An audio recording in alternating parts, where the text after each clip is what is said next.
Hi friends, ఈరోజు ఏ రకమైన రంగులు గెలుస్తుంది వీడియోలో తెలియజేస్తానండి. ఇంట్రెస్ట్ ఉన్న వాళ్ళు చివరి వరకు అయితే చూడండి. అయితే ఇంకా ఎవరైనా మన ఛానల్ సబ్స్క్రైబ్ చేసుకోకపోతే ఛానల్ అయితే ఖచ్చితంగా సబ్స్క్రైబ్ చేసుకొని వీడియోని మాత్రం ఖచ్చితంగా లైక్ అయితే చేయండి. ఇది ఏ విధమైన పందాన్ని కానీ లేదంటే జూదాన్ని కానీ ఎంకరేజ్ చేస్తున్నట్టు కాదండి. కేవలం పురాతన కాలం నుండి ఉన్న కుక్కటి శాస్త్రం ఆధారంగానే తెలియజేయడం అయితే జరుగుతుంది. మీరు అదైతే గ్రహించాలి. ఇక డేట్ వచ్చేసి 1వ తేదీ 11వ నెల 2023వ సంవత్సరం అండి. రోజు వచ్చేసి బుధవారము. ఈరోజు మొదటి జాము చూసినట్లయితే ఉదయం 6:30 నుంచి 8:30 వరకు అండి. ఇక్కడ కాకి చూపు గల పింగళ్ళు అనేవి ఎక్కువగా విజయాలు అయితే సాధిస్తాయి. మొదటి జాములో చూపుకైనా ముసుక్కైనా జోలికైనా వేటికైనా సరే మొదటి జాములో మీరు వీటిని అయితే ఉపయోగించవచ్చు. గెలిచే రంగులు చూస్తే కాయకులు, పచ్చకాయకులు, నల్ల పర్రాలు, నల్లబొట్లు చేతువాలు, గౌడ నెమళ్ళు, నల్లకొట్టు రసంగులు, నల్ల కక్కేళ్ళు, నల్ల మైలాలు, కాయకు పెట్టామాలు, ఇవన్నీ కూడా మొదటి జాములు ఎక్కువగా విజయాలు అయితే సాధిస్తాయి. కాబట్టి మీరు వీటిని అయితే ఉపయోగించవచ్చు. ఓడిపోయే రంగులు చూస్తే కోడి డాగలు, ఎర్ర కక్కెర్లు, ఎర్ర మైలాలు, ఎర్రబుట్లు చేతువాలు, కోడి రసింగలు, కోడి పింగళ్ళు, ఎర్ర అబ్రాసులు, గేరువాలు, ఇవన్నీ కూడా ఈ జాములు ఎక్కువగా ఓడిపోవడానికి అవకాశం ఉంటుంది. కాబట్టి మొదటి జాము టైంలో వీటిని అయితే ఉపయోగించకండి. ఇక రెండో జాము వచ్చేసి 8:30 నుంచి 10:45 వరకు అండి.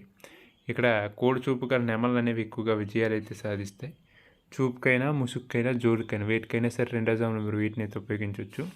గెలిచే రంగులు చూస్తే కోడి నెమళ్ళు, కోడి నెమల సేతువాలు, కోడి నెమలి రసంగులు, కోడి నెమల డేగలు, తెల్ల కెక్కేర్లు, పసిమిగల అబ్రాసులు, నెమల పర్రాలు, తెల్ల బొంగ పచ్చకాకులు, ఇవన్నీ కూడా ఈ జాములు ఎక్కువగా విజయాలు అయితే సాధిస్తాయి. కాబట్టి మీరు వీటిని అయితే ఉపయోగించవచ్చు. ఓడిపోయే రంగులు చూస్తే కాయక డేగలు, కాయక డేగ పర్రాలు, గట్టి కాయకులు, డేగ పింగళ్ళు, నల్ల నెమళ్ళు, నల్ల అబ్రాసులు, గట్టి కాయకి నెమళ్ళు, శుద్ధ డేగలు, ఇవన్నీ కూడా ఈ జాములు ఎక్కువగా ఓడిపోవడానికి అవకాశం ఉంటుంది. కాబట్టి వీలైనంత వరకు రెండో జాములో వీటిని అయితే ఉపయోగించకండి. ఇక మూడో జాము వచ్చేసి 10:45 నుంచి 1 వరకు అండి. ఇక డాగ్ చూపు గల పింగళ్ళు అనేవి ఎక్కువగా విజయాలు అయితే సాధిస్తాయి. చూపుకైనా ముసుక్కైనా జోలికైనా వేటికైనా సరే మూడో జాములో మీరు వీటిని అయితే ఉపయోగించవచ్చు. గెలిచే రంగులు చూస్తే శుద్ధ డాగలు, పింగళ్ళు, ఎర్రబొట్లు చేతువాలు, ఎర్ర కెక్కెర్లు, ఎర్ర మైలాలు, ఎరుపుమిచ్చిన పర్రాలు, ఎర్రకోడి పచ్చకాకులు, కోడి గేరువాలు, ఎర్ర పూలాలు, ఇవన్నీ కూడా ఈ జాములో ఎక్కువగా విజయాలు అయితే సాధిస్తాయి మూడో జాములో.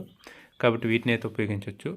ఓడిపోయే రంగులు చూస్తే కోడి కాకులు, నల్ల మైలాలు, నెమలి పచ్చకాకులు, కాకి నెమళ్ళు, నల్ల కెక్కెర్లు, నల్లబొట్లు చేతువాలు, నల్ల బోర్ల పచ్చకాకులు, నల్ల బొంగ అబ్రాసులు, ఇవన్నీ ఓడిపోవడానికి అవకాశం ఉంటుంది. కాబట్టి వీలైనంత వరకు మూడో జాము టైంలో వీటిని అయితే ఉపయోగించకండి. ఇక నాలుగో జాము వచ్చేసి 1 నుంచి 3:15 వరకు అండి. కోడి చూపు గల కాకులు అనేవి ఎక్కువగా విజయాలు అయితే సాధిస్తాయి నాలుగో జాములో. చూపుకైనా ముసుక్కైనా జోలికైనా వేటికైనా సరే మీరు వీటిని అయితే ఉపయోగించవచ్చు. గెలిచే రంగులు చూస్తే కోడి కాయకులు, కోడి పచ్చకాకులు, కోడి నెమళ్ళు, నల్లబొట్లు చేతువాలు, నల్లకొట్ట అబ్రాసులు, నల్ల మైలాలు, నల్ల కోడి కెక్కెర్లు, నల్లకొట్ట రసంగులు, కోడి కాయకి డేగలు, ఇవన్నీ కూడా ఈ జాములో ఎక్కువగా విజయాలు అయితే సాధిస్తాయి. కాబట్టి మీరు వీటిని అయితే ఉపయోగించవచ్చు. ఓడిపోయే రంగులు చూస్తే కాకి డేగలు, కాకి నెమళ్ళు, నెమలి డేగలు, నెమలి అబ్రాసులు, నెమల సేతువాలు, నెమలి రసంగులు, నెమలి డేగలు, నెమలి పింగళ్ళు, ఎర్ర కెక్కెర్లు, ఎర్ర మైలాలు, ఇవన్నీ ఓడిపోవడానికి అవకాశం ఉంటుంది. కాబట్టి వీటిని అయితే ఉపయోగించకండి నాలుగో జాములో. ఇక చివరికి ఐదో జాము అండి. 3:15 నుంచి సాయంత్రం 5:30 వరకు. ఇక నెమల చూపు గల డేగలు అనేవి ఎక్కువగా విజయాలు అయితే సాధిస్తాయి. చూపుకైనా ముసుక్కైనా జోలికైనా వేటికైనా సరే మీరు ఐదో జాములో వీటిని అయితే ఉపయోగించవచ్చు. గెలిచే రంగులు చూస్తే నెమల డేగలు, నెమల మైలాలు, నెమలి రసంగులు, నెమల సేతువాలు, నెమల కెక్కెర్లు, నెమల మైలాలు, ఎర్ర పర్రాలు, ఎర్ర అబ్రాసులు, ఇవన్నీ కూడా ఈ ఐదో జాములు ఎక్కువగా విజయాలు అయితే సాధిస్తాయి. కాబట్టి వీటిని అయితే ఉపయోగించవచ్చు. ఇక ఓడిపోయే రంగులు చూస్తే కోడి కాయకులు, కోడి పింగళ్ళు, కోడి మైలాలు, నల్ల కెక్కెర్లు, నల్ల నెమళ్ళు, కోడి పూలాలు, కోడి కాకి డేగలు, నల్ల బొట్లు చేతువాలు, ఇవన్నీ కూడా ఈ జాములు ఎక్కువగా ఓడిపోవడానికి అవకాశం ఉంటుంది. కాబట్టి వీలైనంత వరకు ఐదో జాము టైంలో వీటిని అయితే ఉపయోగించకండి.